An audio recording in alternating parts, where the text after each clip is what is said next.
نحمده ونصلي ونسلم على رسوله الكريم أما بعد فأعوذ بالله من الشيطان الرجيم بسم الله الرحمن الرحيم بلغ العلا بكماله كشف الدجى بجماله حسنت جميع خصاله صلوا عليه وآله۔ سامعین محترم، رمضان مبارک ایک مہمان کی حیثیت سے ہمارے پاس تشریف لایا تھا، آہستہ آہستہ ہم سے جدا ہو رہا ہے۔ اسی ماہ مقدس میں ایک عظیم ہستی اس دنیا میں جلوہ گر ہوئی کہ جب وہ دنیا میں تشریف لائے تو ان کو گٹھی حضور نبی رحمت صلی اللہ علیہ وآلہ وسلم نے دی، جن کا عقیقہ حضور صلی اللہ علیہ وآلہ وسلم نے فرمایا، جن کا نام مبارک حضور صلی اللہ علیہ وآلہ وسلم نے ارشاد فرمایا، جن کے راکب دوش مصطفیٰ، ہم شکل مصطفیٰ صلی اللہ علیہ وآلہ وسلم، وہ عظیم ہستی کہ جن کی والدہ ماجدہ جنتی عورتوں کی سردار ہیں، جن کے والد محترم تمام اولیاء کے امام ہیں، اور خود وہ جنتی جوانوں کے سردار ہیں، کہ جن کے نانا تمام انبیاء مرسلین کے امام ہیں، یعنی کہ حضرت سیدنا امام علی مقام حضرت امام حسن رضی اللہ تعالی عنہ، آپ کا یوم ولادت 15 رمضان مبارک ہے۔ آپ کی ذات، آپ کے فضائل کے حوالہ سے چند احادیث مبارکہ آج پیش کی جائیں گی۔ دعا ہے اللہ رب العالمین یہ معمولی سا نذرانہ حضرت امام علی مقام حضرت امام حسن رضی اللہ تعالیٰ عنہ کی بارگاہ میں ہماری طرف سے قبول فرمائے، اور ان کے ذکر پاک کی برکت سے ہماری رمضان مبارک کی عبادات اور ہمارے روزوں کو اپنی بارگاہ میں مقبول فرمائے۔ حضرت برا بن عازب رضی اللہ تعالیٰ عنہ سے روایت ہے، بخاری و مسلم شریف کی حدیث پاک ہے، فرماتے ہیں کہ میں نے دیکھا کہ نبی کریم صلی اللہ علیہ وآلہ وسلم نے حضرت حسن بن علی رضی اللہ تعالیٰ عنہ کو اپنے مبارک کندھے پر اٹھایا ہوا تھا، اور آپ فرما رہے تھے، اے اللہ، میں اس سے محبت کرتا ہوں تو تم بھی اس سے محبت فرما۔ حضرت ابو ہریرہ رضی اللہ تعالیٰ عنہ سے روایت ہے کہ میں دن کے ایک حصہ میں رسول اللہ صلی اللہ علیہ وآلہ وسلم کے ساتھ نکلا۔ آپ حضرت سیدہ خاتون جنت رضی اللہ تعالیٰ عنہ کی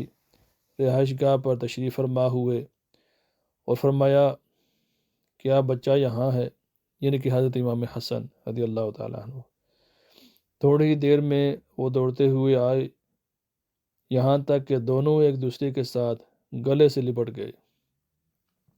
حضرت نبی رحمت صلی اللہ علیہ وآلہ وسلم نے فرمایا، یا اللہ، میں اس سے محبت رکھتا ہوں، تو بھی اس سے محبت رکھ، اور جو اس سے محبت رکھے اس سے محبت رکھ۔ کہ جو حضرت امام علی مقام رضی اللہ تعالیٰ عنہ سے محبت رکھتا ہے، اس سے محبت کی دعا حضور صلی اللہ علیہ وآلہ وسلم نے فرمایا کہ یا اللہ، جو ان سے محبت رکھتا ہے تو بھی ان سے محبت فرما۔ حضرت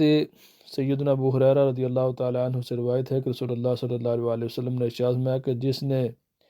ان دونوں یعنی کہ حسن اور حسین رضی اللہ تعالیٰ عنہما سے محبت کی، اس نے مجھ سے محبت کی، اور جس نے ان دونوں سے بغض رکھا اس نے مجھ سے بغض رکھا۔ اللہ کریم ہمیں ان عظیم ہستیوں کی کامل محبت نصیب فرمائے۔ حضرت علی رضی اللہ تعالیٰ عنہ فرماتے ہیں کہ جب حسن پیدا ہوا تو میں نے ان کا نام حمزہ رکھا، اور جب حسین پیدا ہوا تو میں نے اس کا نام جعفر رکھا۔ حضور نبی رحمت صلی اللہ علیہ وآلہ وسلم نے بلا کر فرمایا کہ ان کا نام تبدیل کرو، نام تبدیل کرنے کا حکم فرمایا۔ میں نے عرض کی کہ اللہ اور اس کا رسول بہتر جانتے ہیں، تو حضور صلی اللہ علیہ وآلہ وسلم نے ان کے نام حسن اور حسین رکھے۔ حضرات محترم، یہ وہ عظیم ہستیاں ہیں کہ جو ہمارے لیے جن کی زندگی ایک بہترین نمونہ ہے۔ حضرت ابن عباس رضی اللہ تعالیٰ عنہ سے روایت کہ رسول اللہ صلی اللہ علیہ وآلہ وسلم نے ارشاد فرمایا کہ کیا میں تمہیں ان کے بارے میں نہ بتاؤں جو اپنے نانا اور نانی کے لحاظ سے سب لوگوں سے بہتر ہیں؟ کیا میں تمہیں ان کے بارے میں نہ بتاؤں کہ جو اپنے چچا اور پھپھی کے لحاظ سے سب لوگوں سے بہتر ہیں؟ کیا میں تمہیں ان کے بارے میں نہ بتاؤں جو اپنے ماموں اور خالہ کے لحاظ سے سب لوگوں سے بہتر ہیں؟ کیا میں تمہیں ان لوگوں کے بارے میں نہ بتاؤں جو اپنے ماں باپ کے اعتبار سے سب لوگوں سے بہتر ہیں؟ فرمایا کہ وہ حسن اور حسین ہیں، ان کے نانا اللہ تعالیٰ کے رسول صلی اللہ علیہ وآلہ وسلم ہیں، ان کی نانی خدیجہ بنت خویلد رضی اللہ تعالی عنہ، ان کی والدہ سیدہ خاتون جنت رضی اللہ تعالی عنہ، ان کے والد حضرت علی بن ابی طالب رضی اللہ تعالی عنہ، ان کے چچا حضرت جعفر بن ابی طالب، ان کی پھپھی حضرت ام ہانی بنت ابی طالب، ان کے ماموں قاسم بن رسول اللہ صلی اللہ علیہ وآلہ وسلم، ان کی خالہ اللہ کے رسول کی بیٹیاں حضرت زینب، رقیہ اور ام کلثوم رضی اللہ تعالیٰ عنہما ہیں، ان کے نانا اور نانی، والد، والدہ، چچا، پھپھی، ماموں، خالہ سب جنت میں ہوں گے، اور وہ دونوں یعنی کہ حسن اور حسین بھی جنت میں ہوں گے۔ حضرت ام المومنین سیدہ عائشہ صدیقہ رضی اللہ تعالیٰ عنہ سے روایت ہے کہ رسول کریم صلی اللہ علیہ وآلہ وسلم نے حضرت امام حسن اور حسین رضی اللہ تعالیٰ عنہما کی پیدائش کے 7ویں دن ان کی طرف سے 2 بکریاں عقیقہ میں ذبح کی، اور حضرت انس رضی اللہ تعالیٰ عنہ سے روایت ہے کہ نبی کریم صلی اللہ علیہ وآلہ وسلم کے ساتھ حضرت امام حسن رضی اللہ تعالیٰ عنہ سے زیادہ مشابہت رکھنے والا کوئی نہیں تھا، یعنی کہ آپ شکل و صورت کے لحاظ سے حضور صلی اللہ علیہ وآلہ وسلم سے بہت مشابہت رکھتے تھے، اور حضرت امام حسین رضی اللہ تعالیٰ عنہ کے متعلق فرمایا کہ وہ بھی رسول اللہ صلی اللہ علیہ وآلہ وسلم سے بہت مشابہت رکھتے تھے۔ حضرت سیدنا علی المرتضیٰ رضی اللہ تعالیٰ عنہ فرماتے ہیں کہ حضرت حسن سینے سے سر تک رسول اللہ صلی اللہ علیہ وآلہ وسلم سے مشابہت رکھتے ہیں، اور حضرت حسین سینہ سے نیچے پاؤں تک نبی کریم صلی اللہ علیہ وآلہ وسلم سے سب سے زیادہ مشابہت رکھتے ہیں۔ اعلیٰ حضرت مجدد دین و ملت امام احمد رضا خان رحمۃ اللہ علیہ وہ فرماتے ہیں کہ معدوم نہ تھا سایہ شاہ ثقلین، معدوم نہ تھا سایہ شاہ ثقلین، اس نور کی جلوہ گاہ تھی ذات حسنین، تمثیل نے اس سائے کے 2 حصے کیے، آدھے سے حسن بنے آدھے سے حسین۔ حضرات محترم، یہ وہ عظیم ہستیاں ہیں کہ جن کے بارے میں بہت طویل گفتگو ہو سکتی ہے، اور یہ جیسا حدیث مبارکہ میں بیان ہوا کہ وہ عظیم ہستیاں ہیں کہ جن کے بارے میں حضور صلی اللہ علیہ وآلہ وسلم نے فرمایا کہ جو اس سے محبت رکھے، ان دونوں سے محبت رکھے، تو اس نے مجھ سے محبت کی۔ تو یہ حضرت امام حسن رضی اللہ تعالیٰ عنہ اور حضرت امام حسین، ان دونوں کی زندگی کے بارے میں پڑھیں، خود بھی بندے کو پڑھنا چاہیے، اپنی اولادوں کو بھی سکھانا چاہیے کہ یہ وہ ہستیاں ہیں کہ جنہوں نے ہمارے لیے ایک بہترین نمونہ چھوڑا ہے، ہمیں بتایا ہے کہ مسلمان کی زندگی کیسی ہونی چاہیے۔ حضرت امام حسن اور حسین رضی اللہ تعالیٰ عنہ لوگوں کو سمجھانے کا انداز، ایک مرتبہ کسی آدمی کو وضو کرتے ہوئے دیکھا تو اس کے وضو میں کچھ غلطیاں تھیں،